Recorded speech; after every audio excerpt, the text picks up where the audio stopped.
Neville is in a separate category. It's like they said to him, "Oh, you didn't come in at the right time, so you're not allowed into this elite special club yet." But hopefully they'll let people like Neville challenge later on and that, and then it might be a little bit more diverse. Yeah, I'm with you there. Let's hope they go that route, really and truly. There he is, Jimbo, Wrestler Squad number 9. I was just gonna have a theme music coming on for him soon. This introduction from Jimbo. Without fail, he is the most consistent emailer I have, and he sent in a couple. But Jimbo, I'm only going to read out one this week because I'll reply to you on an email on the other one, but because we spoke about the other issue. But this week, Jimbo, he was a bit negative last week, as I recall. But this week, he's talking about The Undertaker, Matt. Saw some pictures of The Undertaker, wasn't looking too bright. Had a crutch with him. I know this could be anything, but looks slightly worrying. I've heard that he's fell out of favour with WWE over last year's or this year's WrestleMania. Any ideas what's going to happen for the future for The Undertaker? Matt, I think you saw those. You saw those photos, didn't you? Yeah. Thing is, I saw Undertaker a couple of years ago, looking quite sort of out of it, like weren't going to show up again, but he still was there. I mean, listen, the thing with the crutch is that could have been anything. That's the problem. It could have been anything. People all speculate that he can't walk around without having crutches with him. But, listen, rumours and wrestling go together very well. And you never know what is completely fact. The one thing I'll say about The Undertaker is that, first and foremost, I look for this guy's health. This guy has worked for God knows how long at the top level. And I would never want to see him come back if he wasn't 100%, as best as he could possibly be. Maybe not 100% anymore, but like as best as he possibly could be, because it's just not worth it. Regardless, selfishly, I want to see The Undertaker again, but of course it's not worth it. So, Matt, for you, do you think that the last time we saw him was Shane McMahon in Hell in a Cell, or do you think that next year it's happening? I don't think that even for a second, I'm not sure what it is, for one thing, I've seen the pictures of the crutches, it could be anything. People stub their toe, twist their ankle, it could be any minor thing that could require crutches like that. I mean, like you said, we've seen him before and he always looks a little bit, not in shape and everything, but then he always gets in terrific shape come WrestleMania season. This happens in many sports as well, There's an off season in our football, and then you see some of these papers publishing pictures where they look kind of fat. Yeah. It's amazing. When your body is used to being such a great athlete, and then you stop doing your exercise and everything, it's amazing how fast you can get out of shape.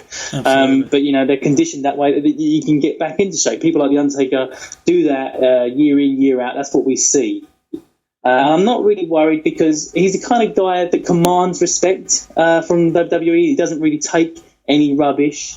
So he knows what's best for himself. If he felt that he couldn't do it, he wouldn't be doing it. Yeah. And the WWE, I feel vice versa. If they felt like Undertaker was in any kind of jeopardy, he would definitely be the kind of guy that they would want to protect, because after all that he's given to them, it's the least that they can do. It's make sure he has some of the best medical cover and is looked after well enough.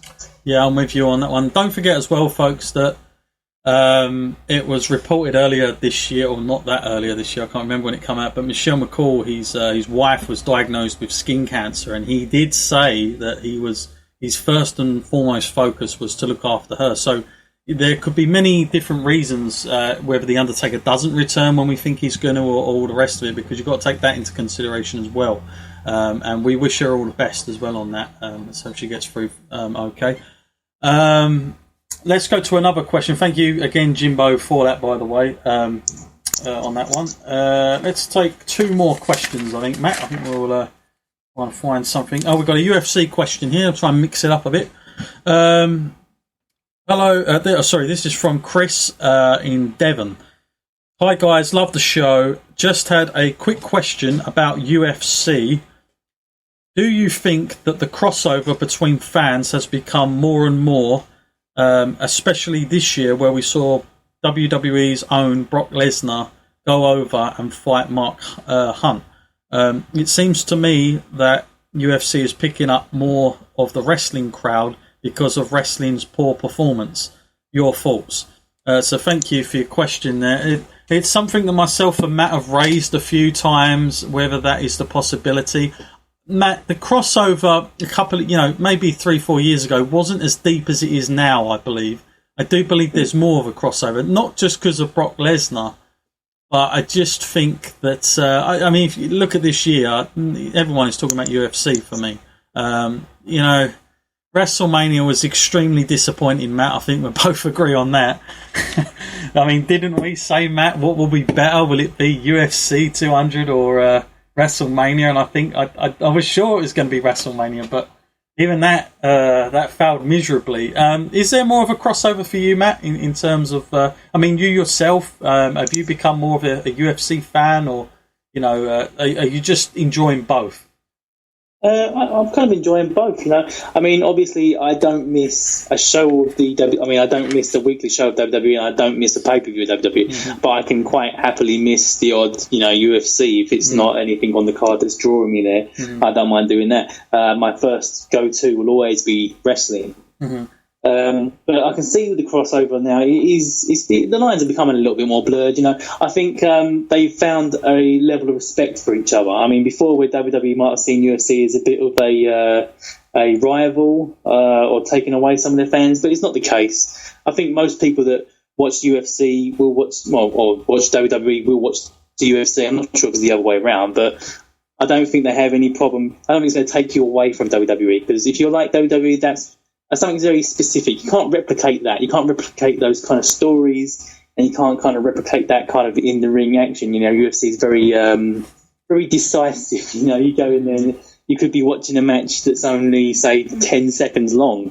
But in WWE, you're in there for the entertainment. Yeah. And I can see also where the respect is coming off as well, is where they're willing to work with each other.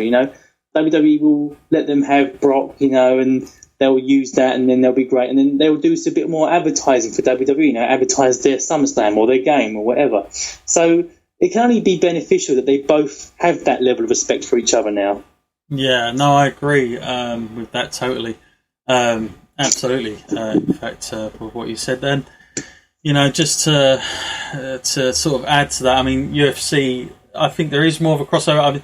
I think the reason it's happened a little bit more is because there have been some exciting characters in UFC that have reminded fans that of having good characters, I guess. It just doesn't say a lot for WWE, but it goes back to me saying about wanting Matt Hardy back all of a sudden.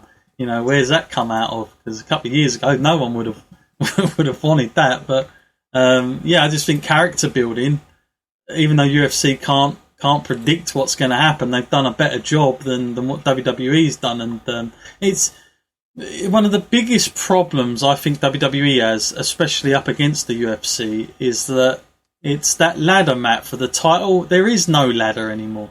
Back in the 90s, if I watched my favourite wrestler, let's say my favourite wrestler was Rocky Maivia, for instance, and I saw him win a match, I thought, that's good, he's going up. That means something. Nowadays, no match means anything anymore because there doesn't seem to be ladders for the belts, and it just takes the fun out of it a bit, really. How can you follow anything when guys are just sort of stuck in because of the storyline purposes rather than, wins and losses meaning nothing, essentially, really. There are very few guys now that are protected, and I think we all know they are. Most of them are part-time, and it's... Unfortunately, I just think that's one of the biggest issues with people being engaged in our wrestlers as opposed to the UFC fighters, is because there doesn't seem to be a climb anymore, which is unfortunate. But nonetheless, let's take the last question, Matt. What we've got? This is from Ed the Ed again. We had him a couple of weeks ago, I believe, or last week. His question is for us. He's got two questions here, actually. Guys, has Arnold Schwarzenegger ever wanted to wrestle? Not that I know of. I've never heard that he wanted to wrestle. I know that he likes wrestling, but I never heard he wanted to get in and do a match. Have you heard anything different to me there, Matt? I don't know. No, I can't say I've ever heard too much about that. It's not saying it's something that's ever sprung to mind and thought, I will look that up. I know he's always been a fan, but I'm not too sure how much he's ever actually wanted to get involved in a match. Obviously, you can play as him in one of the previous games, though. Yes, that's don't hold your breath on that either. Especially the Terminator one. God dear. And the second question is, do you know who drew more money on merchandise? Hulk Hogan, Stone Cold, or John Cena? Bloody hell. As far as I know, Ed the Head, and this is just going off the top of my brain, I'll probably have a ton of emails coming in after this game. You're wrong. Bloody idiot. So, feel free to correct me, but this is at the top of my head, is that Hulk Hogan was definitely, without doubt, the biggest draw between, in his era of all the guys, no doubt about it, and the most famous. I mean, he's very much the most famous all-round wrestler, I believe, ever, just because he just goes everywhere. Everybody knows that haircut, and yeah. But as far as money, he done well there, but against Stone Cold Steve Austin, there's no comparison. Steve Austin, in his short time, managed to outsell everybody. I mean, he was unbelievable. But as good as that was, John Cena is a juggernaut of selling merchandise. And this guy, and this is what you've got to remember, though, is that, and I'm sure Matt will know this, I mean, in the 80s, there was probably only like one specific T-shirt for Hulk Hogan, which was probably the yellow one with Hulk Rules on it or something, Hulkamania. So there wasn't, and let's put it this way, the T-shirt quality back then is not as good as it is today. And so you've got to take that, even in the Attitude Era, there wasn't as many T-shirts going on, and if there were, they didn't look as good as they do now. I mean, it was very Attitude, the skulls, but Stone Cold's 316 T-shirt, by God, that is sold like crazy. That's probably the best clothing on any line in wrestling. But as far as overall in the last 10 years, and this will surprise people because people think, that mixed reaction, this John Cena sells everything. I mean, he sells. He is the biggest one now and has been, and really overshadows the other two. But again, I have to reiterate, we're in a time where merchandise has become, it travels everywhere with a mat. You can't go anywhere where there's not going to be merchandise, and John Cena is the guy, I guess.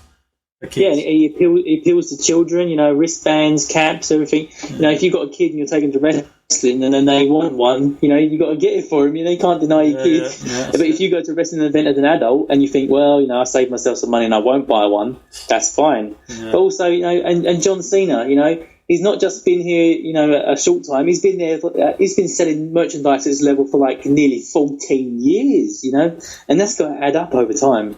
Yeah, you're spot on there. Absolutely spot on with that. So, yeah, I hope that. If you really want to look it up, I suggest going on the internet, just type it in Google. You'll probably find some good information with stuff like that. I'm sure somebody somewhere will have detailed listings.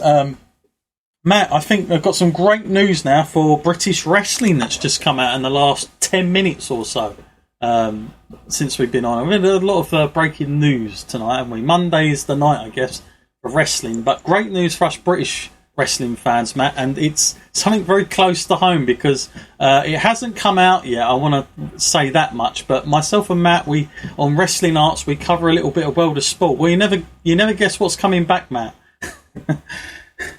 It's here. Yeah. World of Sport is coming back to ITV on the 1st of November. It is official. I've just had the official stuff come up on my screen. Steve Linsky, one of our former guests that come on, he's the referee. You'll see him. He's also a huge agent for so many wrestlers that turn up all over the place. He's announced it, and yes, they are back on ITV. This is mainstream TV channel. World of Sport, and we spoke about it, funny enough, on that podcast, Matt, and we were talking about why haven't ITV sold it? Why is it stuck there? Well, now there's a reason, and they're going to bring it back. They are bringing it back, and it's going to be on ITV, so it's incredible news, I think, really. I don't know what you think about that announcement, and if you're a little bit shocked, amazing, it's World of Sport. Some people have been waiting wait so long for this. Yes, so I'm very interested to see what's going